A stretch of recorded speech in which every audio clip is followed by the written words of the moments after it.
Hello, welcome back. This is Asura at Asura MBTI, and today I'm going to be talking a little bit about the INTJ and the ENTJ. The mastermind and the commander are the two common names for these types. And I did a video a while back on the INTP and the INTJ, and there's some structural differences in the functions of the INTP and the INTJ. But the ENTJ and the INTJ are a lot more similar than the INTJ and the INTP. So I wanted to do a video to explain the difference between those two types, because this is one that people often find themselves being mistyped very closely between, because there's just very subtle differences, and you're only going to see them, well, you'll see them in practice, but they're going to be very hard to notice on paper. And I'm going to talk a little bit about that. All right, I'm going to start off with the cognitive differences between the ENTJ and the INTJ. The ENTJ has dominant extroverted thinking, secondary introverted intuition, tertiary extroverted sensing, and repressed introverted feeling. The INTJ has dominant introverted intuition, secondary extroverted thinking, tertiary introverted feeling, and repressed extroverted sensing.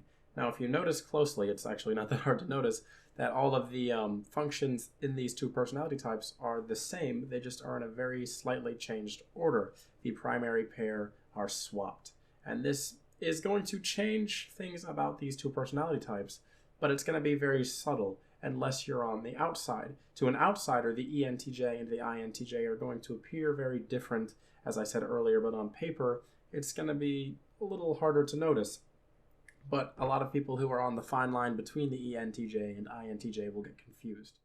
All right, the way I'm going to go about doing this is first I'm going to talk about the factual differences of the ENTJ and the INTJ, and then I'm going to go into a little bit more of a personal discussion on my opinions of the ENTJ and the INTJ and what are the differences in person between these two types. First thing first, we're going to talk about the differences in the primary pair of the two types, and then we'll go a little bit more into the secondary pairs, repressed functions of the two types and how that works. But the first difference in the primary pair is extroverted thinking dominant versus introverted intuition dominant. And extroverted thinking dominant in the ENTJ is generally going to lead the ENTJ to be goal-oriented and commanding. They're going to be very expecting of others. They're going to want to get the job done. And what this means for the ENTJ is that they're going to think, or they're going to have a goal that they want, let's say a requirement that they need to do at work. They generally end up in manager positions. But then they will use introverted intuition to imagine how they can get this job done. Whereas the INTJ is going to use introverted intuition to imagine a job that they want to get done and use extroverted thinking to go about enforcing this. They will use their commanding abilities and their leadership skills through extroverted thinking to support their envisioned ideas. Because ENTJs are a dominant extroverted judging type, they're going to judge the world around them first, and introverted intuitive types like the INTJ are actually not judging dominant types. If you've studied into perceiving versus judging, the INTJ is a perceiver first, despite having a judging function at the end of their four letters. They prefer to judge and shape their external world, but their internal world, introverted intuition, is their dominant function. So they tend to contemplate more on what they want to do and then go about doing this, whereas the ENTJ judges the world immediately around them and then uses their introverted intuition to support how they can go about getting what they want done. And it's a very subtle difference, because to an outsider it might appear to be the same, but in practice it's different. And I know that's kind of backwards with what I said earlier, but the INTJ is generally more relaxed until they've decided that they want to get something done, and then they will push everything aside and feelings of others, whatever it takes, to go about getting this done. Or the ENTJ has already decided that they want to get something done, and then they will strategize on how to get that done. Both the ENTJ and the INTJ tend to be very forward-thinking and futuristic with their thoughts. The INTJ tends to think farther ahead, and this isn't always necessarily a better thing, but the INTJ tends to be more theoretical with their thoughts. Whereas an ENTJ might say, this is what's going to happen. An INTJ might continuously circle what might happen in their mind until they've refined it enough to say that this is what's actually going to happen. And this is, again, it's a very subtle difference, but it plays out in how accurate their predictions might be.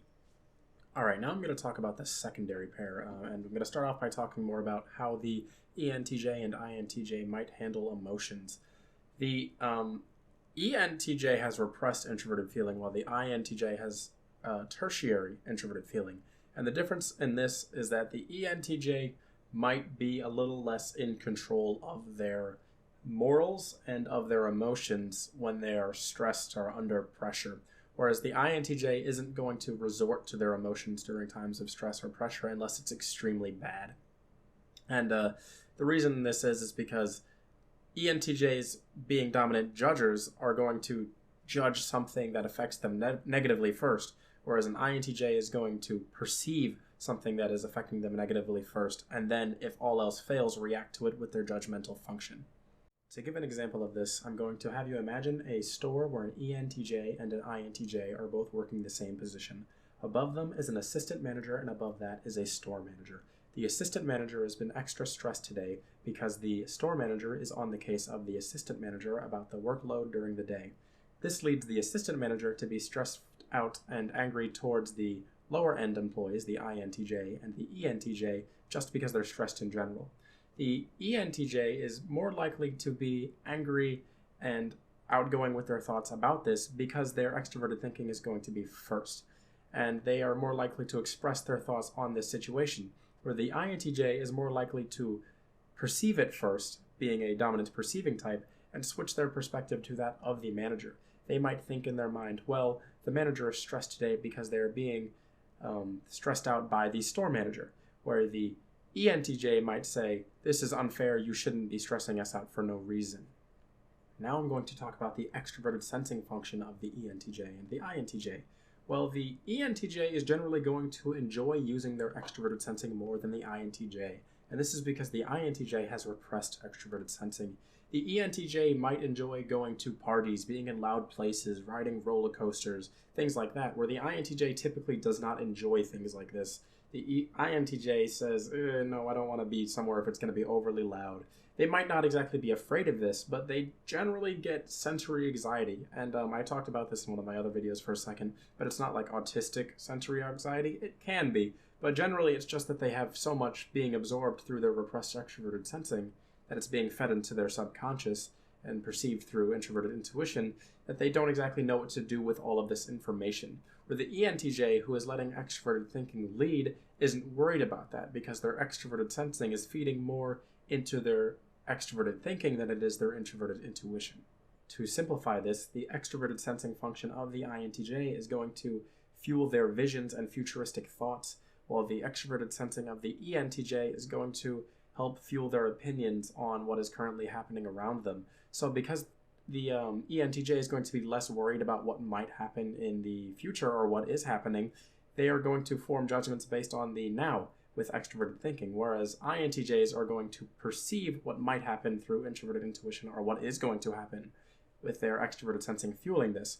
And when all of that information becomes too much, when there's too much noise, when there's too much of this or that, it fuels too many possibilities, or it becomes harder for the INTJ to control their ability to predict the future. And this is very stressful on the INTJ. Another note about the extroverted sensing of the ENTJ and INTJ for this very same reason is that the ENTJ is generally going to enjoy being the center of attention more than the INTJ. INTJs do not like being the center of attention because when they are the center of attention, it can lead to extroverted sensing being overfueled or things getting too hard for them to predict, where the ENTJ enjoys being praised for their hard work and praised for their ideas and praised for their leadership. The INTJ might enjoy being praised for their skills, but they are generally going to not want it or desire it as much as the ENTJ.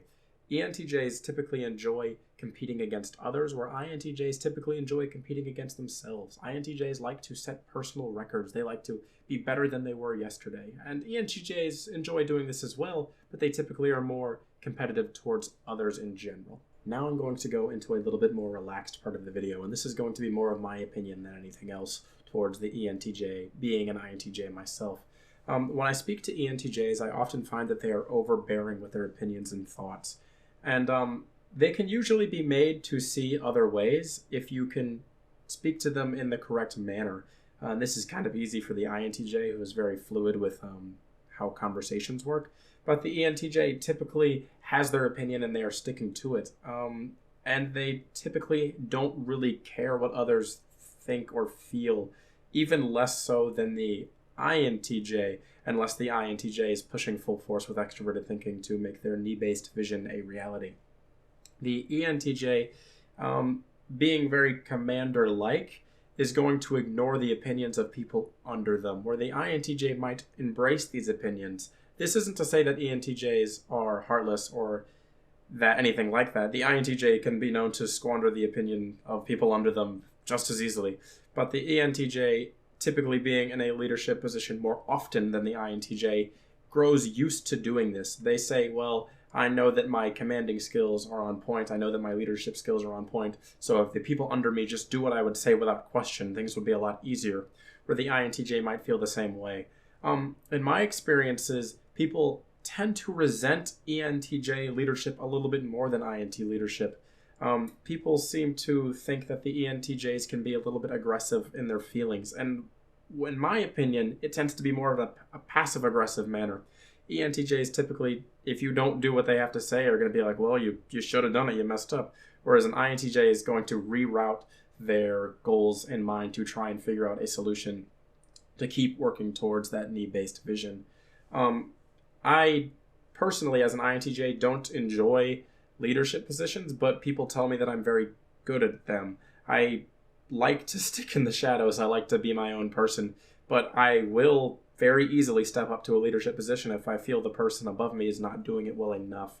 Whereas an ENTJ is typically going to enjoy the leadership position. They're going to want to do it. They're going to volunteer. For the INTJ, less so.